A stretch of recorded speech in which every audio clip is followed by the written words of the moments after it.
rich man's world.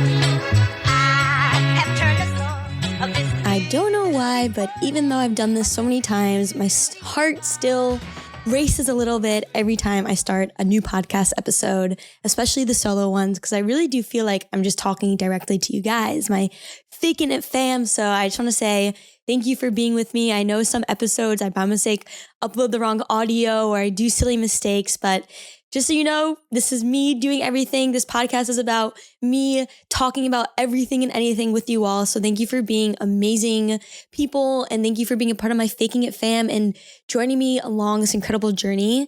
I actually hit over 50,000 listens per episode per my podcast. And so that's huge. So shout out to all of you guys for being a part of this and helping me hit 50,000 listens. Like, oh my goodness, guys, this is incredible. You guys are awesome. So thank you for all the support. So this episode, this week, I wanted to talk about something that I haven't really ever publicly talked about yet, which is my journey on getting out and not being religious anymore. And this episode is going to be dedicated to my religious journey and my story with religion, spirituality, and God, where I was, where I went, and where I am right now, and where I think I'm going, the whole road, the whole journey. That is what I want this episode to be about. And so let's get right into it. All right. So as many of you know, I grew up in a very religious community in upstate New York. I was actually born in Georgia, Atlanta, Georgia, but I moved to Muncie, New York when I was 5 years old. And Muncie is one of the largest ultra-Orthodox Jewish communities. And in Muncie, there isn't one kind of Orthodox Jew. Orthodox Judaism is very much a spectrum. So that means that there are some ultra-Orthodox Jews that have TVs in their home. There are some ultra-Orthodox Jews that don't. There are some that use the internet. There are some that have tons of restrictions. There are some people that have iPhones. There are some people that have kosher phones, which means there's no like real internet access, and it's more of a kind of flip phone, but with WhatsApp, because Jews do love WhatsApp. This is not an ad. This is just a fact. Anyways, so I just want to preface this entire conversation and try to say that this is my personal experience. This is not representative of every person's Orthodox journey, every person's religious journey. This is just my story. And so for some people, Orthodox Judaism is great. For some people, it's not. And that's it. You know, it isn't for everybody, and it is for some. And that's what I want to say. So I don't want to try to offend anybody. I really just want to share my story and explain how I went from fully believing in this religion to fully not. That is very rare. There aren't that many ultra-Orthodox Jews that decide not to be ultra-Orthodox anymore and like go on to do other things. There are a fair amount, but just not that many. And so I just want to share my story and how I broke out of that community, as it wasn't easy to do so. So I'm not going to start and explain my whole childhood, because if you listen to the first episode, you kind of learn a lot about what it was like growing up in this community.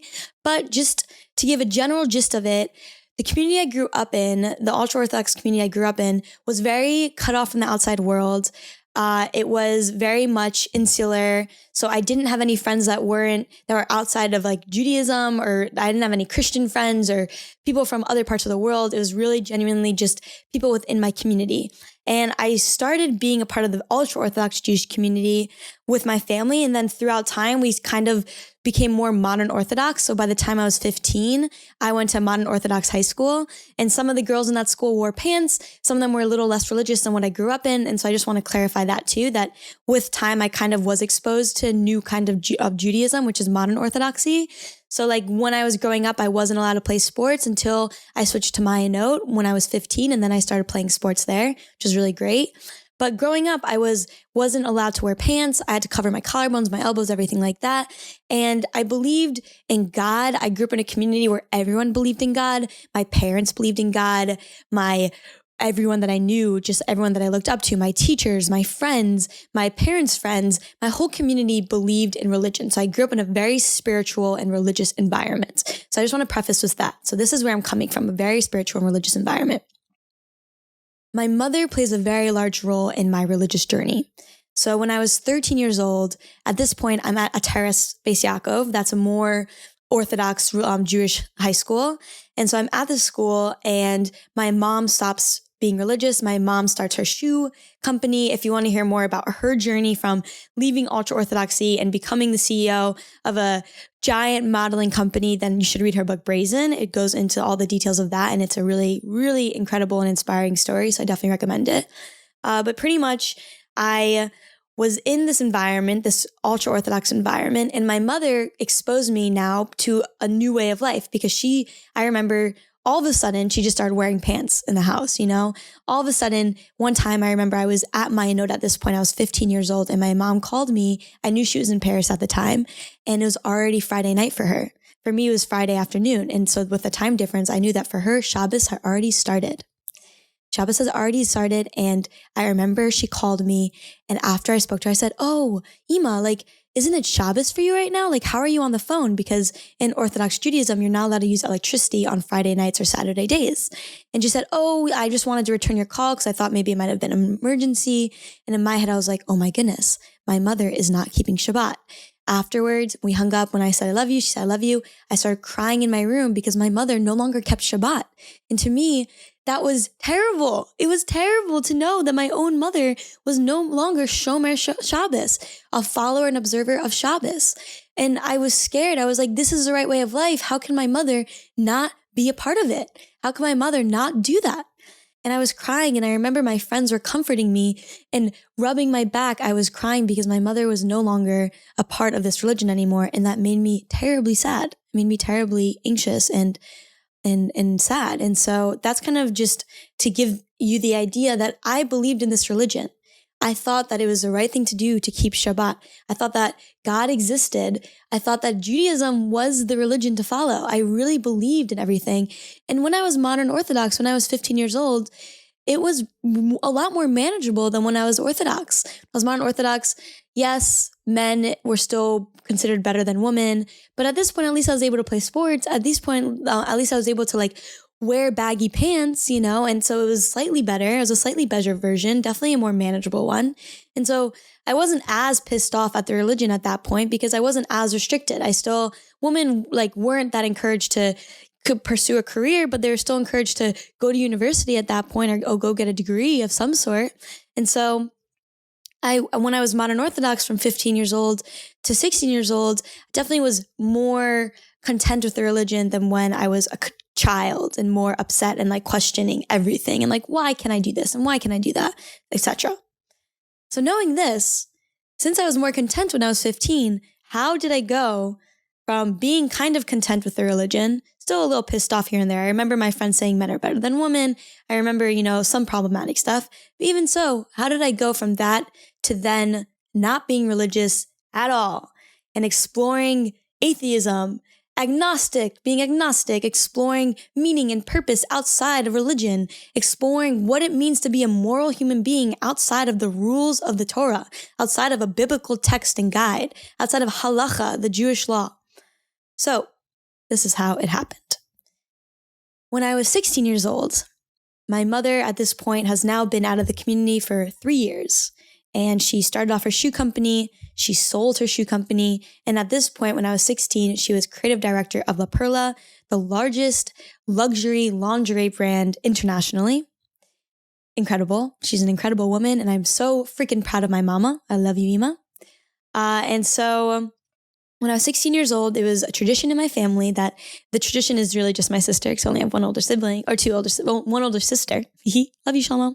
But when Batsheva turned 16 or 17, I don't remember, my mom took her to LA to a little girl's trip, the Sweet 16 vibes. And so for me, I was like, okay, Emma, I'm turning 16. Where are you going to take me? It's my turn, let's go. And she's like, how about you come to Paris? Because my mother at that point, she practically lived in Paris for 5 months. So she was always there for work. And so I said, Rick, yeah, I want to go to Paris. And so my mom took me with her to Paris for my 16th birthday. This was my first time ever leaving the United States. Until I was 16 years old. Where I have been up to that point was Muncie, New York, Teaneck, New Jersey, which is where my high school was.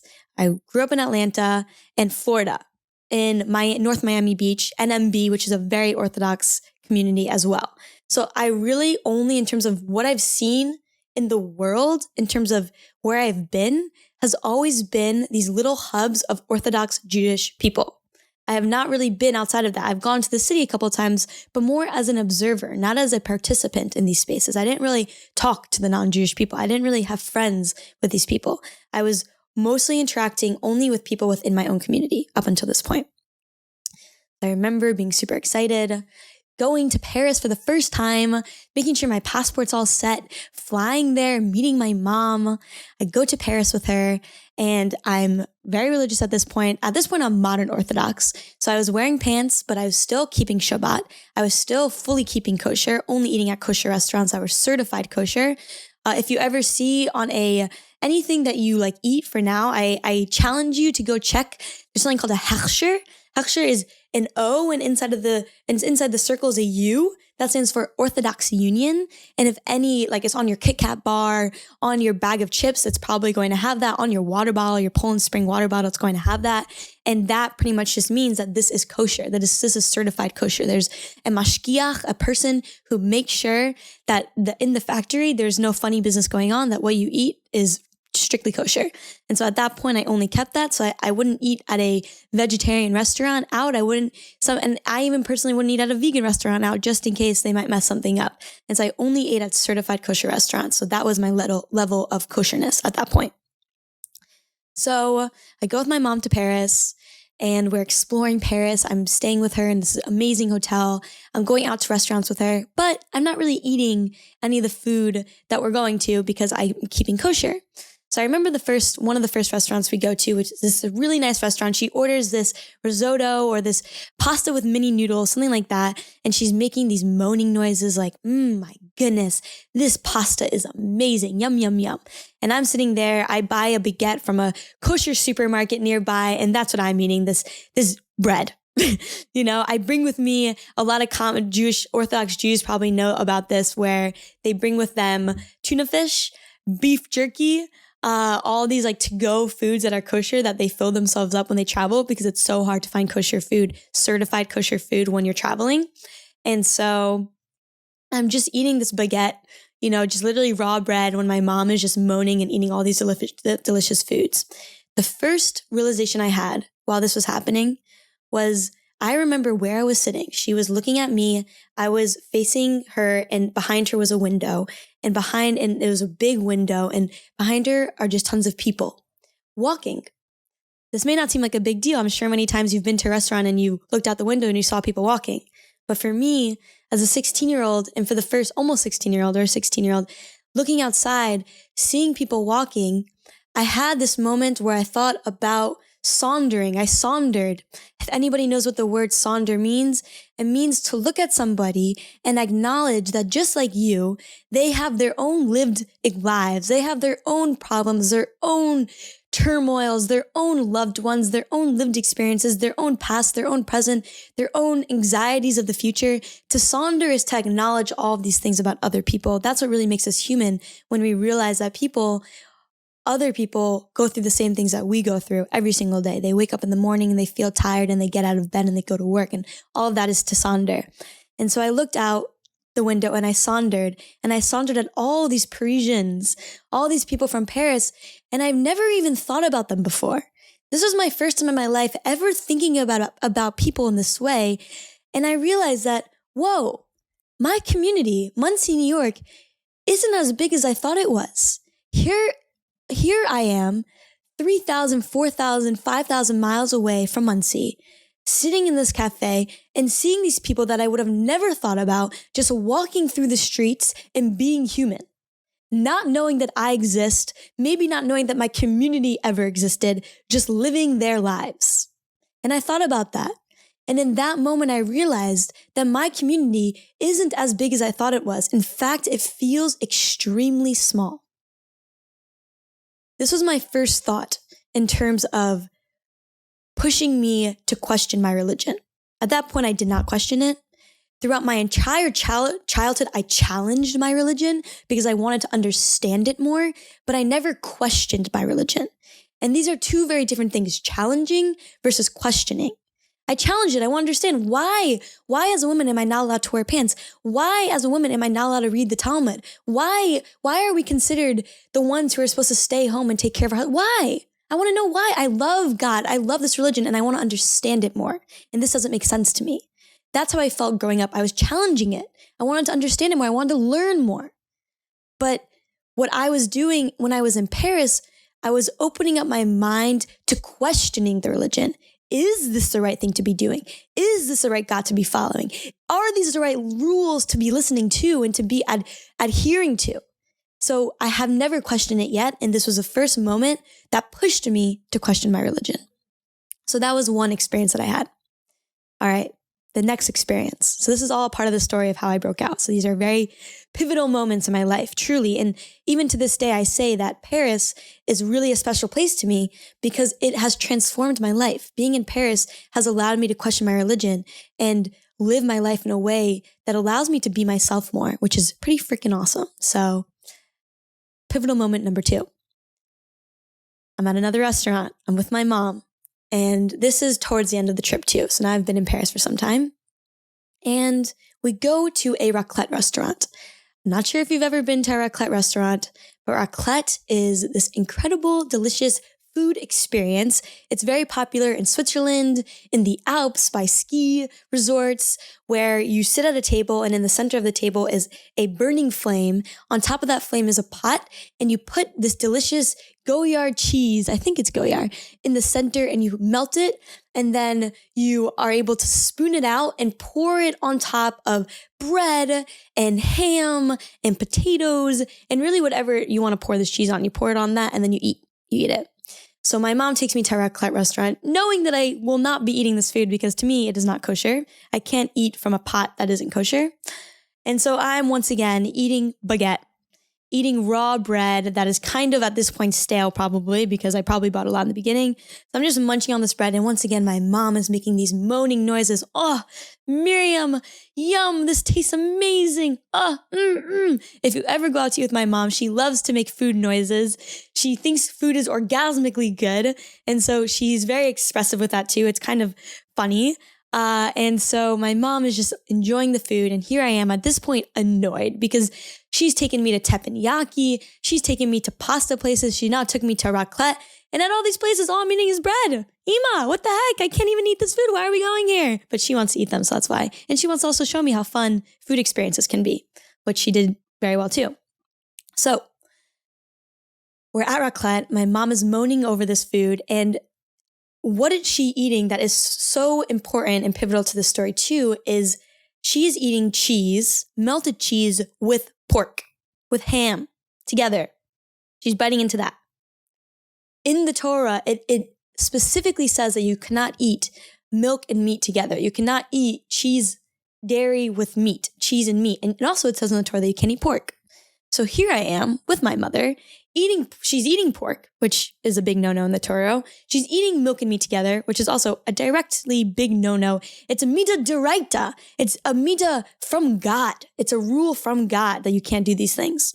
And she's doing both of those things. So like in my head, my mother, she's not just like wearing pants. She's not just not keeping Shabbos, which are mostly midah d'Rabban, rules from rabbis, which are like, okay, it's bad to do that. But like this is like a big punishable like sin that she's doing. You know, what she's doing is very punishable by God. So I was just in awe of her. How can she do this? My mother's a good person. She's a good human being and she cares about people and she does the right thing. How can my mom, a person I look up to, probably the person in the world I most look up to, be committing these sins right in front of me and seemingly not feel bad about it at all? How is that possible? So I'm watching her do this. And now I finally hit a point for the first time in my life where I'm open to questioning my religion. And I say to her, Ima, how is what you're doing okay? I think what really pushed me to this moment is one, I was probably very hangry. I wanted to eat that. It looked fucking good. Probably one part of the reason as to why. And two, because my mother is too good to be committing such a sin, and therefore it can't be so wrong. But I didn't believe that. But I was open to questioning it. And one thing I want to point out that is so beautiful about this story is that at this point, I'm 16 years old. My mother stopped being religious around the age of like when I was 12, 13. And so for those 3 to 4 years, my mother never pushed her beliefs on me. She did her own thing and she fully supported my religion. And she never pushed me into saying like, Miriam, you should try this. Miriam, you should do that. She never did that. She waited for me to question and come to her and ask her what is she doing okay. And I think that was so smart because it allowed me to open up myself to really listening to what she has to say rather than closing myself off and pushing her away. So that's just something that my mother did that I think was really incredible. And so I asked her this question, Ima, how's what you're doing okay? And this is what she said to me. Have you ever heard of the concept, the adjacent possible? No, I said to her, I have not. What is the adjacent possible? And she said, okay, let me tell you. So the adjacent possible is this concept. It is this philosophy that Stephen Johnson, a philosopher and scientist, theorized, came up with. And pretty much it's this idea that throughout history, innovation always happened in clumps around the world. What does that mean? Well, when the light bulb was invented, when electricity was invented, it was happening in the US. Thomas Edison was inventing it, but also there were parts in Europe that was happening too. When the telephone was getting invented, it was happening here, and then it was also happening in Italy. There's people inventing the telephone at the same time. It was happening in clumps. Innovation happens at clumps. Why is that? Why is it not just an explosion from one person discovering one thing? Well, the reason is because humans mostly innovate and ideate based on what they already have. And so if we're all starting off with the same amount of material, then it's possible for different people all over the world to figure out what is adjacently possible to create with those given materials. For example, in the 1200s, if somebody came up with the idea of a television, somebody would look at them and be like, hey, that's impossible. Like somebody says, oh, I have this great idea of creating this television with different channels and people can be acting and you can have a remote and it controls. Somebody will look at them and be like, what are you talking about? That's not possible. But once the the electricity is invented, then photography, then videography, then it is adjacently possible to come up with the idea of a television. And that's the adjacent possible. That it happens in clumps and what is possible to innovate. So my mother said this to me. And I look at her and I say, great, cool, Ima. What does this have to do with anything? You know? And then she says, now, Miriam, apply this to religion. I look at her again, confused. What are you talking about? What does this have to do with anything at all? And she says to me, okay, let's say, and remember, I'm Jewish. I believed in the Torah. So this is very specific to my lived experience. So just keep that in mind. She says to me, let's say Moses. And for those of you who don't know the story, in Judaism, we're told that Moses goes onto Har Sinai, goes onto Mount Sinai, goes up to Shemayim for 40 days and 40 nights, speaks to God, comes back down, 10 commandments, and writes the Torah. He talks to God, God tells him what to write, Moses writes the Torah. Most of it is rabbis say different things. Yeah. What if, my mom says to me, when Moses was writing the Torah, what if God said to Moses, instead of verbatim, word by word, what to write, what if God said to Moses just the concepts of kivud avim, respecting your parents, Yom Shabbat lakacho, having a day of Shabbat to celebrate, Zachar et Yom HaShabbos lakacho, remembering a holy day of Shabbos to celebrate, having a day of rest. That's what that really is about, resting for a day, not working for a day, respecting your parents, having healthy families, treating your friends and siblings and family and neighbors with respect, you know, treating thy neighbor like you wish to be treated, not killing, not stealing. What if God gave Moses all these concepts of what it means to be a good person? And Moses, living in his time, used the adjacent possible and innovated only what was possible to innovate for that time. And there were some innovations in the Torah. It says in the Torah that women can own property. At that time, in Egypt, no woman owned their own property when they escaped from Egypt. So that was an innovation. That was a new idea, but it was very much based off of what was possible then. In the Torah, it says that if you rape a woman, then you have to marry her. That is kind of a good deed in the Torah then too, because instead of this woman now being pregnant and alone on the streets and then subject to some tons of violence, a man had to take her on and take care of her. And that's a justice. So a lot of the concepts were good, but for that time. So that's what the adjacent possible looks like as applied to the Torah. and having a healthy family. Maybe queer sex isn't appropriate at that time because it doesn't create a healthy family, and eating certain foods is bad, all these things. So what if the Torah really just made sense for that time? And that's what my mom said to me. That's how the adjacent possible applied to the Torah. And I said to her, okay, that's a really good point. That does make sense to me. And so I didn't just throw out a lifelong of learning, of believing in this religion after that, but that was a moment where I truly questioned and truly acknowledged a new outside opinion of the religion. So going through that was quite a journey, because after that, I then was like, okay, maybe all these rabbinical laws then don't really make sense because they're all the rabbi rules, the Shulchan Aruch, Reb Yosef Cairo, these are just different rabbis. I don't think I want to follow the rabbinical rules anymore. I'd rather just follow the direct rules from the Torah. And so I went on this whole 6-month journey after hearing this and doubting the religion for the first time, wanting to try to figure out, what do I want to follow then? If this version of Judaism that I've grown up with, this modern Orthodox version that I now follow, doesn't feel right to me, what version of Judaism, because I still believe in God, I still believe in the Torah, what version of Judaism do I want to follow? What makes sense to me?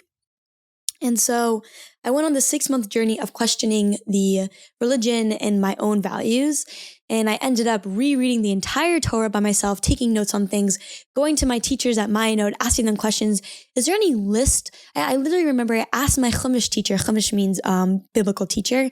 I asked her, is there any book that lists all the Midah D'Rabbanan and Midah D'Oraita, all the rules from the rabbis and rules from God? And I asked her that because in my head, I was like, okay, I don't want to follow the rules from rabbis because most of them are just kind of fence rules, kind of boundary rules to make sure that we don't commit the real sins, which are the rules from God. So I don't like not using your phone on Shabbos. This like a rabbi said this, and maybe, it's probably fine. Like, I don't think God really cares about that. And so like stuff like that. I wanted to see a list of these things.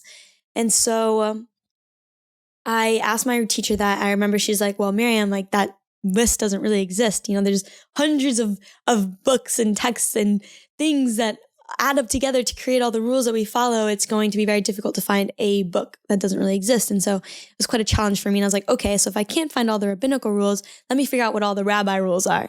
And so I started pretty much reading the Chumash and trying to find all the Midah D'Oraita. Any Orthodox Jewish person listening to this probably thinks that that's absolutely crazy, which it was absolutely crazy because you can't do that either. The Torah is extremely cryptic. That's why these rabbi rules exist, because rabbis help us understand what God is trying to say. And by philosophizing and debating and discussing. And so what I was doing was very much insane, but I was trying to understand, what do I want to follow? What do I want to believe in? What makes sense to me?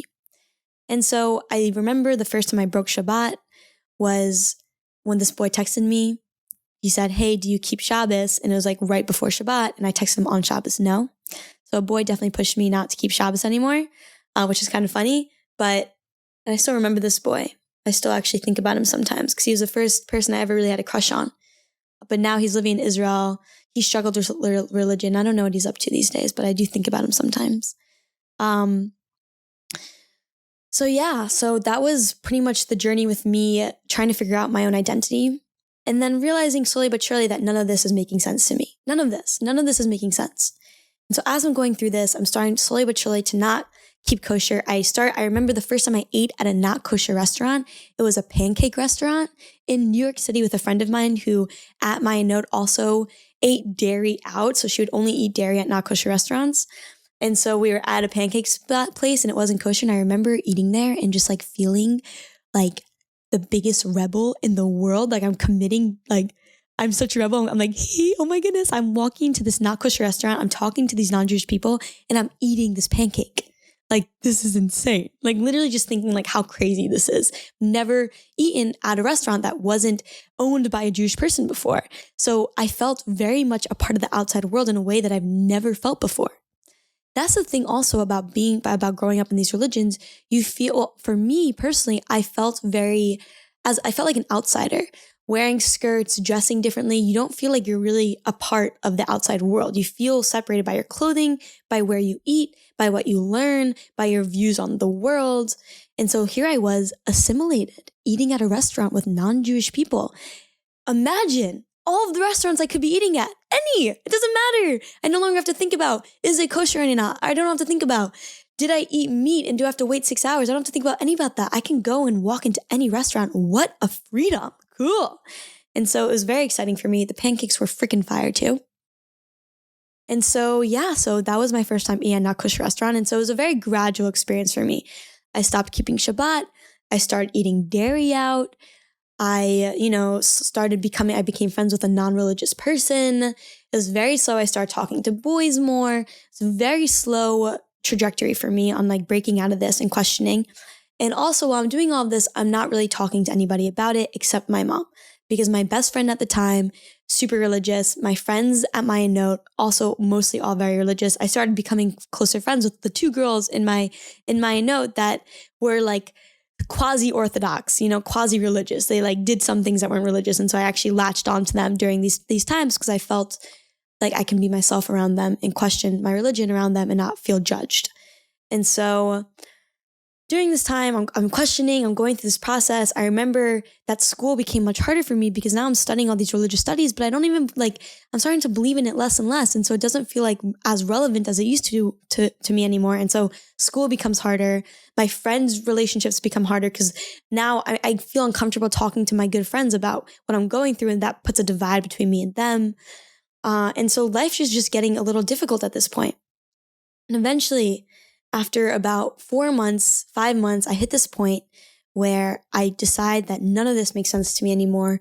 The Torah doesn't make sense. None of this makes sense. Ditch school with permission of my mom. She's in Manhattan. I go with her to Manhattan. She's doing work. I go out. I say to her, I'm going on a walk. I go out. I'm 16 years old. I Google on my phone the nearest Burger King. The nearest Burger King to me was in a subway station. I go inside the subway station. It's like super sketchy, literally walking down the stairs of a subway station. It's like Burger King X in a bun, like literally such a sketch, like probably like greasy, gross place. I go in there, and also just like, mind you, growing up, I remember at a terrace, one of our teachers said to us once that do not go into McDonald's ever unless you literally are dying from dehydration and you need water. McDonald's, Burger King, all of these places were the epitome of everything that is greasy and oily and fundamentally wrong with America and the outside world. It was like considered the epitome of just like blasphemy. Like that's what I remember thinking about when I thought about Burger King. It's like milk and meat and grease and just like, America and like in a bad way. And so I walked into a Burger King, which already is just like huge sin right there. Just like the fact that I was able to will myself to do that, was a big deal.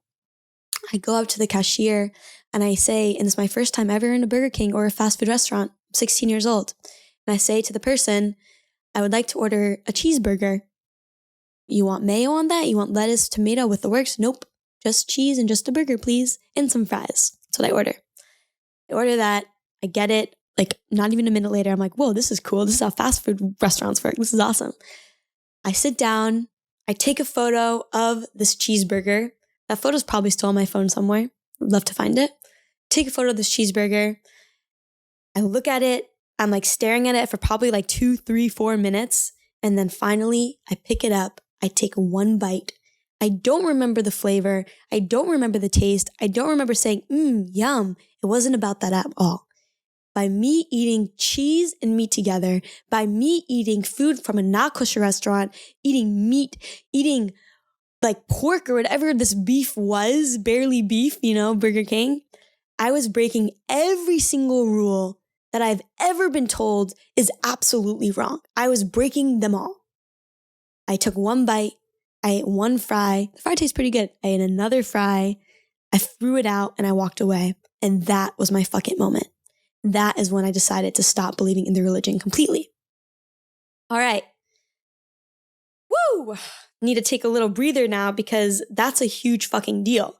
I went from fully believing that it is wrong to rip a sugar packet on a Saturday, ripping the letters A and R, because on Saturday there's a rule that you're not allowed to rip letters on a Saturday on Shabbos, and I would spend time literally ripping between the E and the R and the word sugar on a packet on Saturday, to eating a cheeseburger, which is breaking everything, every single rule that I've ever grown up with. I decided to say fuck it to every single time that I felt guilty for for breaking a religious law. I decided to say fuck it every time I said I felt righteous for following a rule when it was so hard for me to follow. Like an example of this, and this sounds so crazy, but sometimes you just get an urge to rip a branch off a tree or pick a leaf from a bush. On Saturdays, you're not allowed to do that. And so I remember as a kid, all I wanted to do is pick that leaf off the tree. And I rebuked, I was righteous and I held myself back. I refrained. All the times I refrained, I said fuck it to feeling righteous. I said fuck it to feeling guilt. I said fuck it to all of those decisions in life I made in the pursuit of what I thought it meant to be a good person, to being religious. I said fuck it to all of that. And I admitted to myself that everything that I've done was, to me, now meaningless. I no longer believe in this religion, and therefore, my entire past life no longer matters anymore.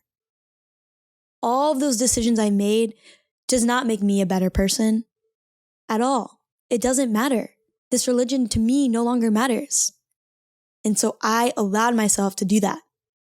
And that was the start of me questioning, who am I? If my life doesn't matter, if what now I consider all that to be a lie, and this is just my story once again, this is not representative of everybody, this is just my opinion, but now I consider all that to be a lie because I no longer believe in it anymore. And so therefore, what I thought the purpose of life was, which is to be a good Jewish girl and to follow God, what I thought my meaning was to follow these rules, no longer applies to me anymore. Then what is my meaning and what is my purpose and who am I? Whoa. Yikes. I'm 16 years old and I'm having an existential crisis. So I hit this point of who am I and what do I want in this world? And now my future is open to be anything. I no longer want to just get married and go to community college and start a family, even though I never really wanted to do that in the first place then, but I still thought that that was the right thing to do, and so I was going to do it. Now, what do I want in this world? Who am I? And so this was the start of me just like thinking to myself, what do I want? And at that point, it was like, okay, well, what did I enjoy up until now, like truly? And I decided that app development, well, at this point, I'm 16, and the first app I made, I was 13 years old. From ages 13 to 16, I actually didn't really code that much. I did some coding, but I didn't build any more apps because I got lost in the world of being a teenager and wanting to make friends and all these things. And so I realized that I want to go back into coding because that's something I actually really enjoyed. And that's when I decided to apply to computer science college, camp, actually at that point in San Francisco, make school. And I decided that this is what I want to do because that's something that feels authentic to me. And then in terms of meaning and purpose, I still did not know. Whoa, this is actually turning out to be a very long podcast episode. So now I said, fuck it. I applied to this. I stopped being friends with a lot of my friends. I pretty much just ended everything in my life that felt inauthentic to me and tried to figure out who I was. And I decided, so once I'm in San Francisco now, I'm trying all these new things. I'm eating bacon for the first time. I'm eating pepperoni pizza. I had a s'mores frappuccino from Starbucks. I remember, oh my goodness, I had it every single day. I gained 15 pounds just from eating so much non-kosher food and exploring. And I became friends with people from all different religions, all different cultures. I'm now no longer religious, broke out of the religion. And I don't want to end the story here because I want to continue my religious journey because this is when I'm 16 and now I'm 23 years old. And so I've changed a lot since then in terms of my religious journey. I'm going to fast forward. I'm going to try to keep it not too long. But when I was 16 in San Francisco, I think I was I'm 17 at this point. And I remember I skateboarded with my friend. It was the longest skateboard ride I've ever done. It was from downtown San Francisco all the way to the Golden Gate Bridge. It was 8 miles or 10 miles of skateboarding. We stopped in the middle of the Golden Gate Bridge. And I remember explicitly thinking, I don't know what my meaning and purpose is, and I'm okay with it. I get to decide what matters to me. I get to decide what my purpose is. And how freeing does that feel? No rabbi gets to tell me what is good and what is bad. No community gets to make me feel guilty or feel righteous. I get to decide what feels good and bad. I get to decide how I feel righteous. And that's awesome. And so I had this moment of being blissfully in the unknown, not knowing what my meaning and purpose is and feeling good about it. And so that was where I was then. And now I want to fast forward more because where I am now is actually somewhere completely different. one of the biggest things that I missed from my community is the feeling of gam zula tova, is a feeling of contentment with the way things are and where the way things will be and the way things are going. Gam zula tova means this too is for the good. Everything happens for a reason. And so when something shitty happens or when you make a decision you wish you didn't, gam zula tova, it's for the good, you know? And so I miss that. I miss having this contentment with the way the past is and where the future is going. I missed it. And I've been feeling very spiritual lately, to be honest. I've been growing a lot in this past year in terms of my religious identity. Right now, I'm at a point where I'm so proud to be Jewish. I'm so proud to be a part of this community they're so hardworking, they're so deep, they're so philosophical, you know? They're so persecuted and yet they're so prosperous. It's inspiring to be a part of this community. And something that I'm in philosophy right now at Stanford, and how do I enjoy it? I enjoy it immensely. It really takes me back to being at Jewish school when this person says this and that person says that and this person questions and this person argues. It's so much fun to be studying this. And there's this one idea that we've been discussing a lot. It was free will and determinism and fatism. So let me just explain really quickly these three ideas. Fatism is the idea that we all have our own fates.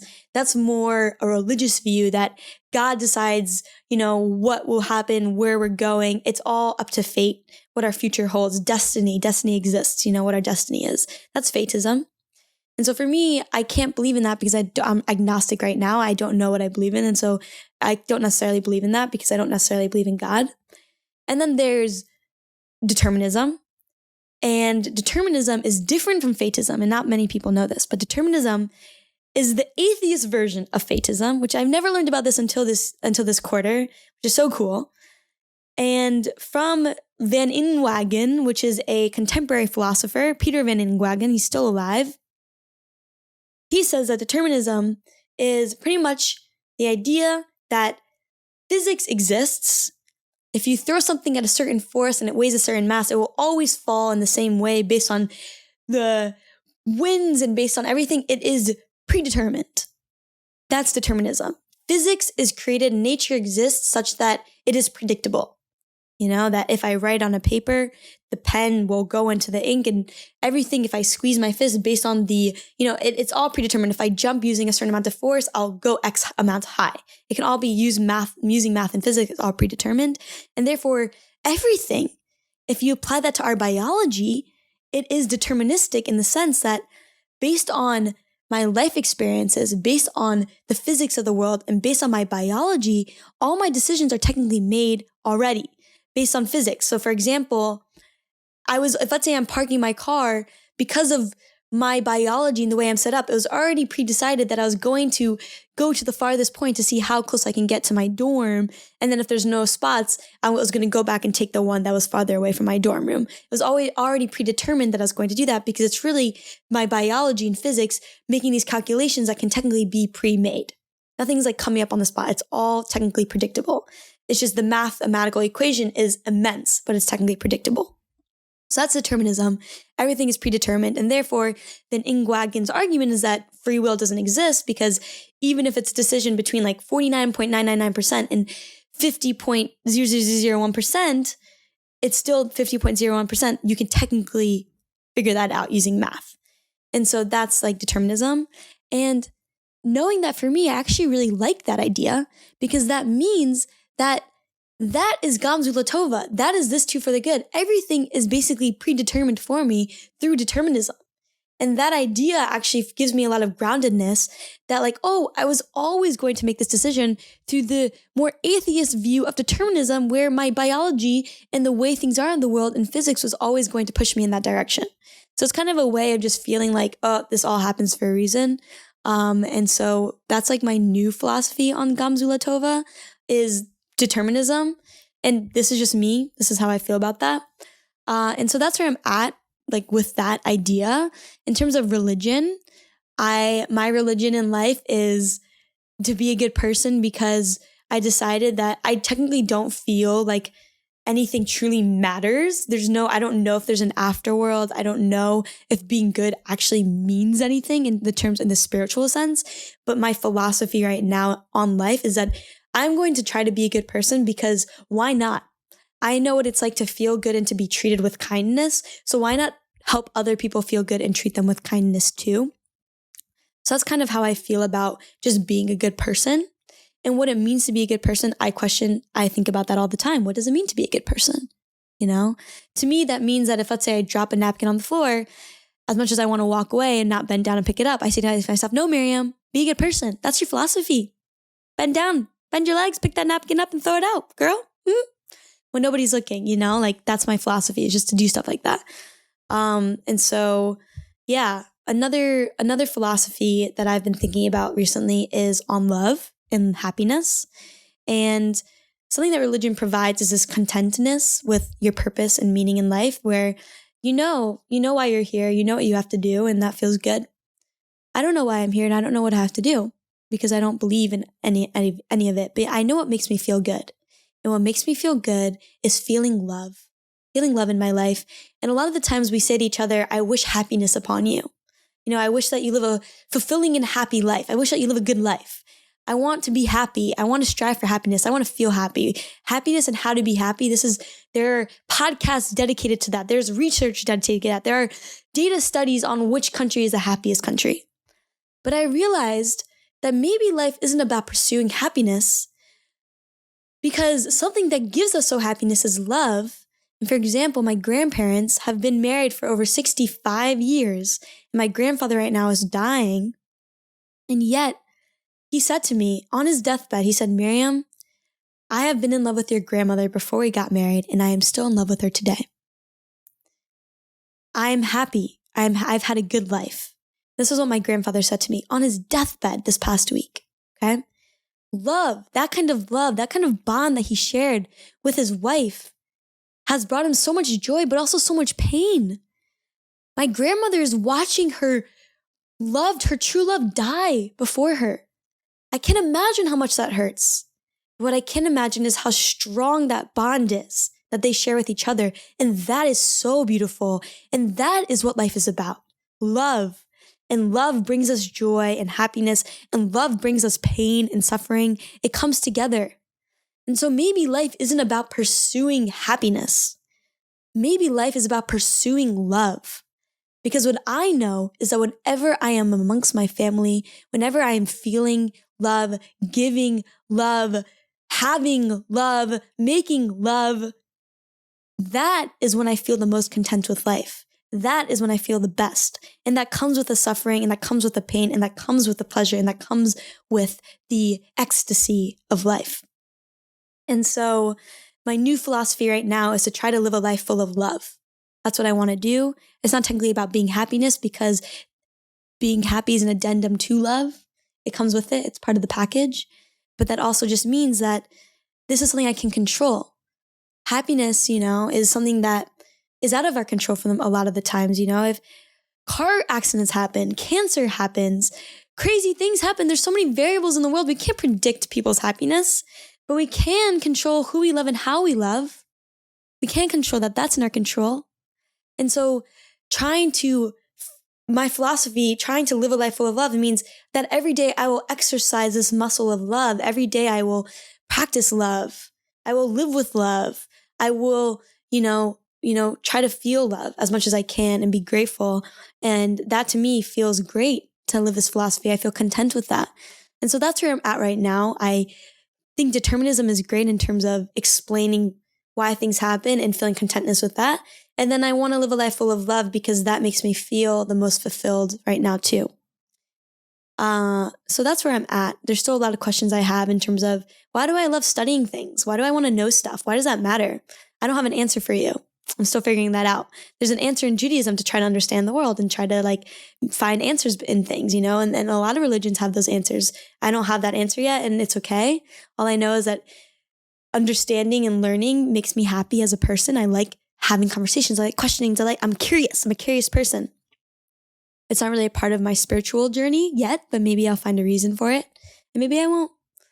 But this is my religious story. And the last thing I just want to say is this is my personal experience. This can be super relatable or maybe super not, but I just wanted to share with you my trials and tribulations with religion because it has been a huge part of my life and it still is. And it's so beautiful to question these things and to understand and to wonder and to ask and to change and to explore. And back to the philosophy idea, there's some philosophers who say it's okay, like it's okay to believe in something and then still be open to what other people believe too, and then be able to question your own. It's okay to follow down the path if you're not 100% sure it's accurate and still want to question and look at new ideas, and even think that your path is 100% accurate and still be open to new ideas. And so that's kind of where I'm at right now, where I'm going down this line, but I'm still open to hearing what other people have to say. And I want to live a life like that always. I want to hear what other people have to say always. And where I'm at allows me to do so. And so my Faking It fam, I hope you enjoyed this podcast, this episode. And if you, once again, by the way, I do advice episodes too. So call me bit.ly/Miriam Advice. There's a voice number that you can call in and I will answer any of your questions. Follow me on Instagram and TikTok at Miriam Haart, at This Is Faking It. And thank you, my Faking It fam. You guys are amazing. Kisses, bitches.